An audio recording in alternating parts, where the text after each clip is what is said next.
Hello everyone. तो देखिए हम लोग जो है ये न्यूमेरिकल करना था अपने को, पिछले लिख दिया था इसके पहले वाले लेक्चर में। ये वाला न्यूमेरिकल आपका होमवर्क है, सेम इसी के पैटर्न पे है। तो ये वाले क्वेश्चन को जरा हम लोग अच्छे से सॉल्व करते हैं, फिर आगे हम लोग बात करते हैं। तो सबसे पहले देखो क्वेश्चन में आपसे क्या पूछ रखा है कि आप बताइए डायरेक्शन ऑफ ऑस्मोसिस, है ना, मतलब जो आपका सॉल्वेंट वाला मॉलिक्यूल है वो किधर से किधर मूव करेगा, ए से बी की तरफ जाएगा कि आपका बी से ए की तरफ जाएगा। तो तुम्हें अच्छे से पता है, याद करो, ठीक है ना। क्या होना था, ऑस्मोटिक प्रेशर में ऑस्मोसिस के टाइम पे आपने देखा था कि जो भी आपका सॉल्वेंट पार्टिकल है, मॉलिक्यूल है, वो डाइल्यूट से कंसंट्रेटेड के साइड में भागेगा। डाइल्यूट से किधर भागेगा, कंसंट्रेटेड। डाइल्यूट मतलब क्या हो गया, कंसंट्रेशन कम, और कंसंट्रेटेड मतलब क्या हो गया, कंसंट्रेशन ज्यादा। तो ये देख के भी देखो हम लोग बोल सकते थे, आप याद करो, इधर देखो 1 मोल ग्लूकोज 1 लीटर में। तो मतलब जो कंसंट्रेशन है वो कितना हो गया तुम्हारा, ठीक है ना, 1/1 यानी 1 मोलर। इसका कंसंट्रेशन क्वांटा फैक्टर भी ये देखना ध्यान, अभी आगे देखा जाएगा। तो अब देखो ग्लूकोज का क्वांटा फैक्टर 1 ही होता है तो कोई प्रॉब्लम भी नहीं है। अगर कोई और सोल्यूशन होता है, जैसे यहाँ देखो, यहाँ भी इस चीज का ध्यान रखना पड़ेगा। फिर अगला देखो ध्यान से, इधर आते हैं, 2 मोल है 1 लीटर में, तो मोलरिटी कितनी हो गई, 2 मोलर। तो कंसंट्रेशन इधर कम, इधर कंसंट्रेशन ज्यादा, तो यानी किधर से किधर मूव करेगा, ए से बी, यानी डायरेक्शन ऑफ ऑस्मोसिस किधर से किधर हो गई, ए से बी। तो देखो मैं पहला वाला सोल्यूशन तुम्हें सिखाता हूँ, ठीक है ना, दूसरे वाले क्वेश्चन का पहला, ठीक है ना।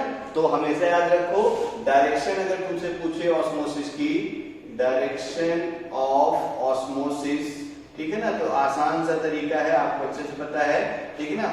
जो भी आपका ऑस्मोसिस होना है वो डाइल्यूट से, ठीक ना, सॉल्वेंट मॉलिक्यूल किधर मूव कर ले जाना चाहिए, कंसंट्रेटेड में। बस ये बात आप याद रखे रहिएगा, डाइल्यूट से किधर जाना चाहिए, कंसंट्रेटेड में। तो अब देखो ध्यान से, यहाँ अगर मैं देखूं तो डाइल्यूट वाला कौन सा हो गया, देखो 1 मोल, यानी कंसंट्रेशन में लिखूं तो कंसंट्रेशन अगर Ca का आप लिख लो तो 1 मोल है, और 1 लीटर का सोल्यूशन है, तो कंसंट्रेशन कितना हो गया तुम्हारा 1 मोलर। और जो कंसंट्रेशन देखो सोल्यूशन बी वाले का लिखता हूं मैं, मतलब कंसंट्रेशन वही मोलरिटी, बार बार मैं बोल रहा हूं, concentration mole divided by volume of solution in litre.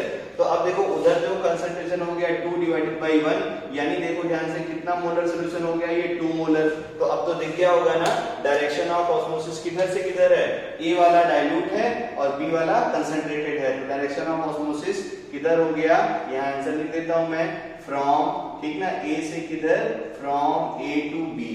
Clear हो गया होगा। तो इस चीज को मैं यहाँ डायग्राम में अगर दिखाना चाहूँ तो डायरेक्शन ऑफ ऑस्मोसिस देखो किधर से किधर हो गई, ए से बी के डायरेक्शन में। किधर से किधर हो गया बोलो, ए से बी के डायरेक्शन में। थोड़ा अलग तरह से मैं बना दूं तो डायरेक्शन ऑफ ऑस्मोसिस किधर से किधर, ए से बी। ये आपको क्लियर हो गया होगा, ठीक ना। एक ट्रिक देखो मैं बता दूं और आसान हो जाएगा, ठीक ना। ट्रिक देखो ध्यान से, जैसे मान लो, हमेशा याद रखो कि डायरेक्शन ऑफ ऑस्मोसिस जो होती है वो हमेशा लो प्रेशर से हाई प्रेशर के साइड में होती है, ठीक ना। ऐसे याद रखो, इससे भी बना सकते हैं हम लोग, ये बहुत सारे न्यूमेरिकल में काम पड़ेगा अपने को। डायरेक्शन ऑफ ऑस्मोसिस जो होती है, ठीक ना, डायरेक्शन ऑफ ऑस्मोसिस हमेशा याद रखो लो प्रेशर से, ठीक है ना, लो प्रेशर से किधर होती है, हाई प्रेशर में, ठीक है ना। अभी इस पे भी क्वेश्चन देखो जो है आएगा, कई सारे देखो अपने को काम पड़ेगा।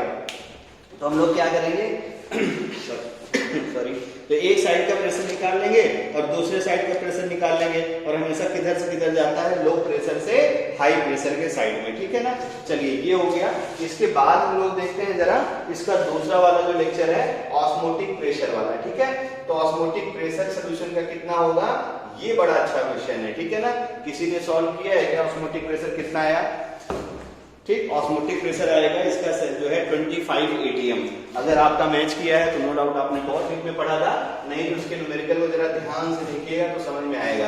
तो पहला प्रॉब्लम समझ में आ गया होगा, ये ट्रिक भी समझ में आ गई। इससे भी तुम्हें देखो मैं सिखा सकता हूँ। अगर मान लो मैं कंसंट्रेशन इसका देखो, ये देखो ध्यान से, Ca मैं निकालूंगा, कंसंट्रेशन इसका कितना हो जाएगा, तो कंसंट्रेशन देखो इधर, अब मुझे ऑस्मोटिक प्रेशर बल्कि कंसंट्रेशन तो सीख लिया आपने, पाई निकालू मैं ए का, तो पाई ए क्या हो जाएगा, Ca, टेम्परेचर सेम है, Ca इंटू Ia। और अगर पाई भी निकालूंगा तो पाई भी क्या हो जाएगा, देखो Cv इंटू क्वांटा फैक्टर भी। अब दोनों साइड में अगर ध्यान से देखो ग्लूकोज ही है, तो ग्लूकोज के लिए तुम्हें अच्छे से पता है वांट हाफ फैक्टर कितना होता है 1, वांट हाफ फैक्टर कितना होता है 1, Ca कितना है देखो 1 मोलर और Cv कितना है देखो 2 मोलर। लो प्रेशर किसका है A का, तो किधर से किधर ऑस्मोसिस होगी, A से B के डायरेक्शन में। अच्छे से याद रखें ना, बहुत बड़े बड़े प्रॉब्लम को ये चुटकी में सॉल्व करा देगा, ठीक है। चलिए ये हो गया first problem, direction of osmosis. अब सेकंड वाला क्वेश्चन देखो ध्यान से, सेकंड वाले क्वेश्चन को हम लोग कैसे सॉल्व करें। सॉल्यूशन है सेपरेट है ना, सेपरेट किससे है, ऑस्मो जो है आप देखो जो है सेमी परमेबल मेम्ब्रेन से, और हमें क्या बताना है ऑस्मोटिक प्रेशर। तो अब देखो ऑस्मोटिक प्रेशर के लिए आपने ये फार्मूला तो चलो पढ़ रखा है, पाई इज इक्वल टू क्या होता है CRT इंटू क्या होता है वांट हाफ फैक्टर।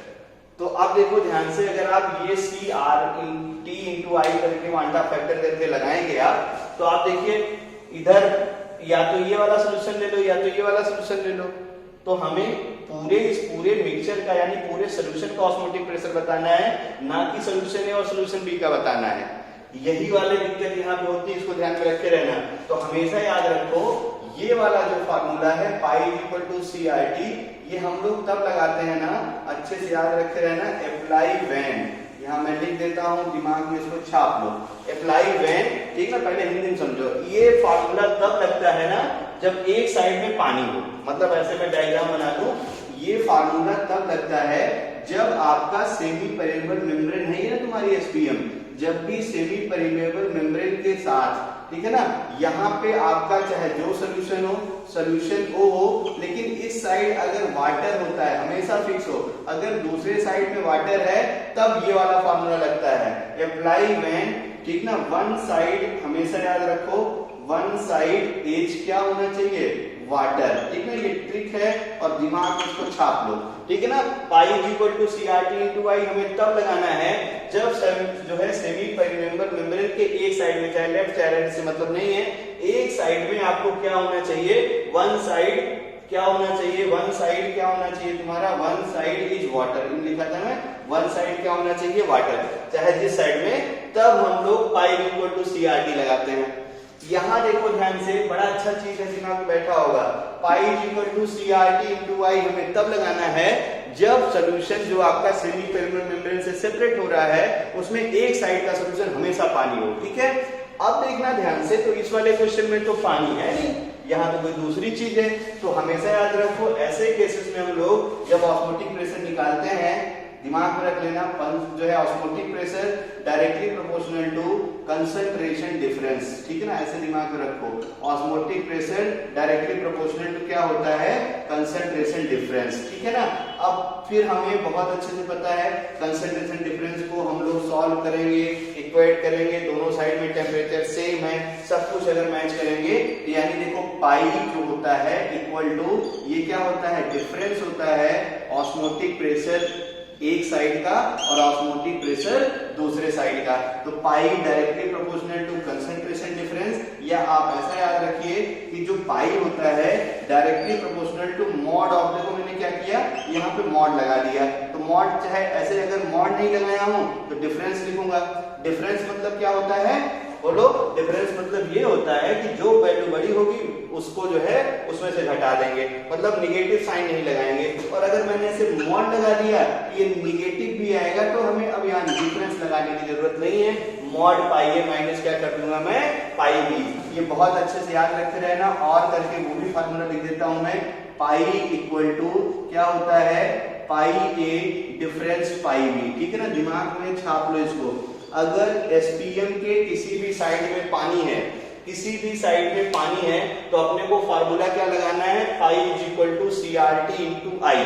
और अगर पानी नहीं है तो हमें जो ऑस्मोटिक प्रेशर सोल्यूशन का बताना होगा, तो वो क्या हो जाएगा, pi A difference pi B, या mod of pi A minus pi B. तो अब तो कोई प्रॉब्लम नहीं होने वाली है, एक बार सॉल्व कर ही दे रहा हूं, देखो जरा ध्यान से।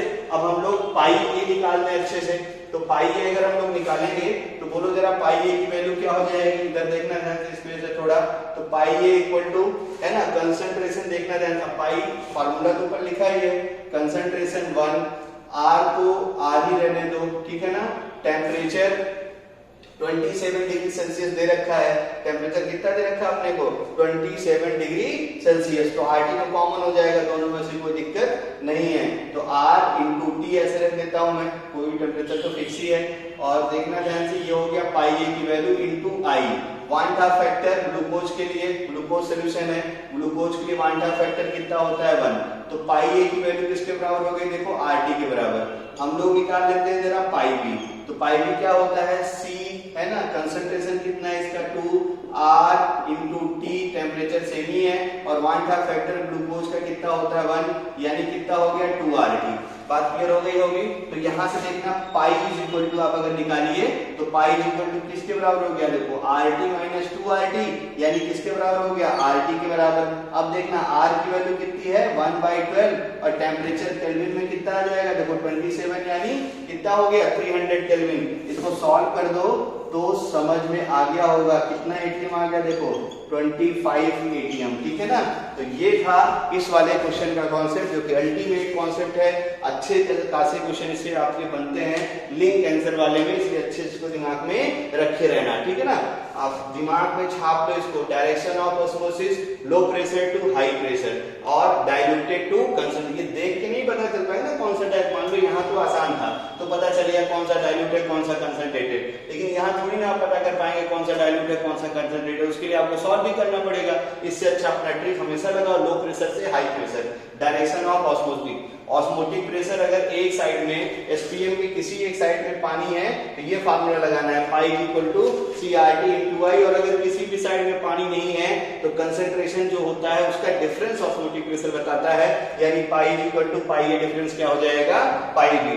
अब इसका जो तीसरा वाला पार्ट है ये अपने आप में बहुत अच्छा क्वेश्चन है, तो अब हम लोग तीसरे वाले पार्ट को डिस्कस करते हैं, ठीक है ना। और ये जो फर्स्ट प्रॉब्लम मैंने लिखी ऊपर देखना ध्यान से, ये होमवर्क है, वीडियो को देखिएगा और इस वाले क्वेश्चन को आप सॉल्व करके आंसर भेजिएगा, ठीक है ना, ग्रुप में, ठीक है, या ग्रुप में या लिंक में जो भी है, डिस्क्रिप्शन के लिंक पे जाके मैसेज में आप इसका आंसर भेज दीजिएगा, मैं चेक कर लूंगा, ठीक है ना। तो आप इसको अच्छे से होमवर्क बनाइएगा, सेम इसी के जैसा है।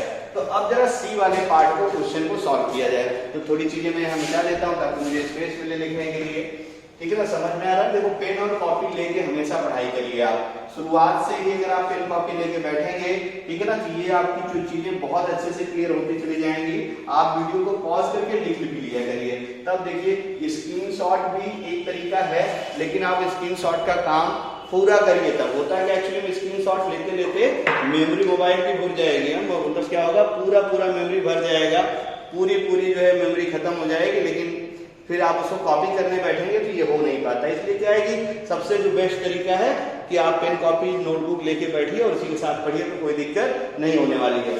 चलिए अब अगला क्वेश्चन देखते हैं, बड़ा अच्छा प्रॉब्लम है। Calculating each cell when both solution, ठीक ना, becomes isotonic. Calculate in each cell, calculate मैंने भूल गया इसमें क्या लिखना था, कैलकुलेट वॉल्यूम, ठीक है ना, कैलकुलेट वॉल्यूम, ठीक है ना। ये देखो यहाँ लिख दिया हूं मैं, कैलकुलेट यहाँ पे है वॉल्यूम, ठीक है ना, calculate volume in each cell, ये क्वेश्चन है तुम्हारा, calculate volume in each cell, ठीक है ना, when both solution becomes isotonic. जब सॉल्यूशन आइसोटोनिक हो जाए तो एक कंटेनर में कितना वॉल्यूम है ये आपको अच्छे से बताना है, ठीक है ना। तो चलिए इसको थोड़ा सॉल्व किया जाए, ठीक है, खूब दिमाग में बैठाओ इसको कैसे सॉल्व करेंगे, देखना ध्यान से। तो अब सी वाले पार्ट में, तो सी वाले पार्ट में सॉल्यूशन को क्या कर देना है, आइसोटोनिक। मतलब अगर ध्यान से देखो तो ये आपका जो सॉल्यूशन है, ठीक है, जो सेमी पेरिनेल मेम्ब्रेन से सेपरेट हुए थे, ए और बी, ध्यान से देखना, याद करो भाई, ठीक है ना। ये क्या है तुम्हारा पाई, ये तुम्हारा सॉल्यूशन ए है, ये तुम्हारा सॉल्यूशन इधर क्या है, बी है। डायरेक्शन ऑफ ऑस्मोसिस भी मिल गई, तो क्या हो गया तुम्हारा, ए से बी के साइड में ऑस्मोसिस होना शुरू हो जाएगा। इतनी बात तो क्लियर हो गई। अब देखो जब ऑस्मोसिस शुरू हो जाएगा तो तुम्हें अच्छे से पता है, ठीक है ना, खूब अच्छे से देखो, इधर वॉल्यूम कितना है, बोलो 1 लीटर, इधर वॉल्यूम कितना था तुम्हारा, इनिशियल वॉल्यूम कितना था तुम्हारा 1 लीटर, और इधर भी इनिशियल वॉल्यूम कितना था तुम्हारा 1 लीटर। ध्यान से देखो अब क्वेश्चन में, तो जब ऑस्मोसिस हो रही है तो मतलब सॉल्यूशन ए का कुछ वॉल्यूम बी के साइड में जा रहा है, तो जब सॉल्यूशन का कुछ वॉल्यूम बी के साइड में जा रहा है तो इसका मतलब बोलो क्या, इसका मतलब हो गया इसका जो रिजल्टेंट वॉल्यूम है वो कितना हो जाएगा 1 माइनस वी लीटर, ठीक है ना, समझ में आ रहा होगा। तो ये जो इधर से इधर मूव कर रहा है, तो यहां मैं लिख देता हूं लेट वी लीटर वॉल्यूम, ठीक ना, वी जो है लीटर आपका volume of capital A goes in, बोलो, गोज इन कैपिटल बी। तो इधर कंसंट्रेशन, इधर वॉल्यूम कितना बचेगा, बोलो 1/v लीटर, कोई दिक्कत नहीं है। इधर बताइए वॉल्यूम कितना आएगा, बोलो रिजल्टेंट इधर कितना, पहले था 1 लीटर और जब v लीटर उधर से आ गया तो इधर वॉल्यूम कितना हो गया, बोलो 1 + v लीटर। ब्लू मार्कर शायद बहुत डार्क नहीं दिखता आपको, तो मैं ब्लैक से ही लिखता हूं, ठीक है ना। तो बताइए जरा, इधर 1 + v लीटर हो गया और इधर आपका क्या हो गया, v लीटर, ठीक है ना। अब बोलो क्या किया जाए, ठीक है ना। अब देखो सोल्यूशन, अब तो कुछ करना है, सोल्यूशन तुम्हारा आइसोटोनिक दे ही रखा है ना, एक लाइन पढ़ लो ध्यान से, क्या दे रखा है, देखो आइसोटोनिक सोल्यूशन है। तो आइसोटोनिक सोल्यूशन है, इसका मतलब क्या हो गया कि अब ये इधर से देखो पाई ए इक्वल टू पाई भी नहीं करना, हम लोग क्या कर रहे हैं, थोड़ा बदल दो, पाई ए डैश इक्वल टू क्या कर दो, पाई बी डैश, क्योंकि देखो वॉल्यूम क्या हो गया, चेंज। तो वॉल्यूम अगर चेंज हो गया तो पाई ए मतलब लिखना सही नहीं, वो तो ओरिजिनल वाला था। तो हमारे पास अब पाई ए डैश इक्वल टू क्या हो जाएगा, पाई बी डैश। अब देखना ध्यान से, पाई ए डैश अगर मैं लिखूंगा तो सी यानी कंसंट्रेशन ए के साइड का कितना कंसंट्रेशन है, RT इंटू क्या हो गया, देखो 1/2 फैक्टर।